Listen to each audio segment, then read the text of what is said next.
Әрбір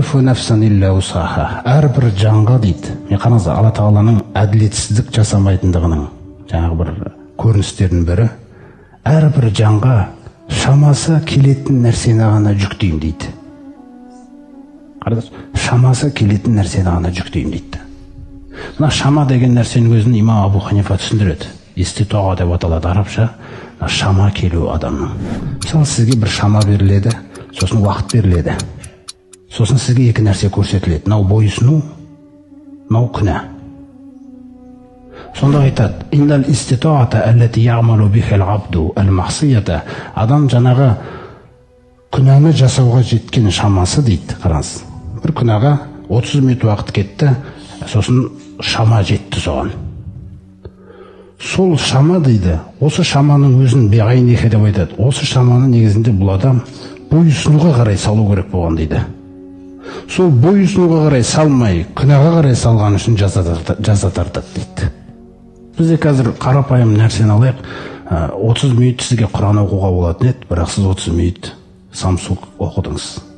Кім зұлымдық жасады? Сізге 1 сағат Құран оқып отырсаңыз болатын еді.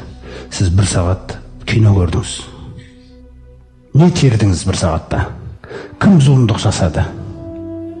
Мен зұлымдық жасадым. Көрдіңіз бе қандай?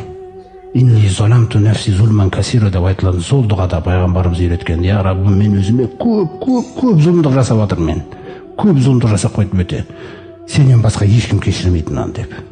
Сол берілген уақыт пен шама жақсы іске де жететін еді. Шайтан сол шамаңызды пайдасы іске қарай итере салады, болды. Бағана айтып отқан сөз: «Мен сені шақыра саламын мына жаққа, сен бара саласың» дейді. Қазір мысалы бір үлкен кісілер айтуы мүмкін: «Bir аталар бар, әжелер бар. Енді Құранға менің жаңағы тілім келмейді ғой» деп та. Оны танымаймын ғой. Бірақ сол ата әжелер Samsung'ты таниды ғой қазір. WhatsApp'пен жіберіп атады немерелеріне бір нәрсені. Ал кім өтірікші? Кім зұлымдық жасап жатыр? Осыны айтады Алла Тағала. Өздерің зұлымдық жасап жатсыңдар дейді бізге. Өзіңді дұрыс пайдаланбайсың дейді. Шамаңды жақсы нәрсеге қарай бұрып жіберу керек. Сіз таңертең тұрған кезде, таң намазынан кейін тұрған кезде Алла Тағала берекелерді таратады. Сөйтіп сізге бүгінгі күнге шама таратады. Бүгінгі күнге мүмкіндіктер береді. Күш, қуат береді сізге. Көңіл береді, мысалы настроениеңіз береді. Табыс, мал береді. Қай жаққа бұрасың? Мәселе тек осы. Құптан намазына дейін қай жаққа бұрасың? Таңертең осыны анықтау керекпіз біз. Құптаннан кейін дұрыс ұйықтай алатындай, мысалы. Тіл берді, тілің бүгін жұмыс істеп тұр. Қай жаққа бұрдыңыз тіліңізді? Бағана ғайбатқа бұрған, бағана өсекке бұрған, бағана біреуге бір боғауыз сөз айтып қой жаздаған біреуді келетқанда деген. Оны басқа жаққа бұруға да болатын еді. Ана кісіге өй деген сөздің орнына «Я Раббым, кешіре көр» деп айтсаңыз болады еді. Бірақ біз мына жаққа қарай үйіріміз да. Осылай біз өзіміз жинап аламыз. Соны имам Абу Ханифа айтып жатыр. Күнәға жеткен шамаң бойұсынуға берілген шамаң дейді ол асылы. Сен Құраны мына жаққа емес, мына жаққа бір жіберді, күнә таптың дейді. Сол үшін жаза тартасың деп жатыр да. Міне сондықтан Алла Тағала ескертіп жатыр. Әрбір адамға шамасы келетін нәрсені ғана жүктейміз дейді біз. Әрбір адам, мысалы сіздің бойыңызда тақуалықтан қанша үлес болса, соны істетіңіз.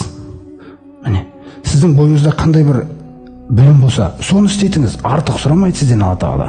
Мысалы Алла Тағала бізден ертеңгі күннің амалын сұрамайды. Бүгінгі құптанды сұрайды. Бүгінгі шамаң жетсе тахажжудты сұрайды, нәпіл ретінде. Өтірігіңді сұрайды. Ертеңгіні сұрамайды. Ертеңгіні таңертең тірі оятса сұрайды. Сол секілді жаңағы бір хадисінде адаммен байланыстыру үшін Алла Тағала сөйтіп айтады: «Мен сенен ертеңгі амалды сұрамағандай, сен менен ертеңгі ризықты сұрай бермесеңші» дейді. Сен бүгінгі күніңді дұрыс аяқтасаңшы деп жатыр. Уайымың сол болсын сенің. Таңертең тұрғанда көреміз сенің келесі күніңді. Әйтпесе уайымда мынау жаққа кетіп жатсың сен. Бүгін сенің жаның шығып кетсе, көрдіңіз ба? Соны ескертіп жатыр Алла Тағала бізге.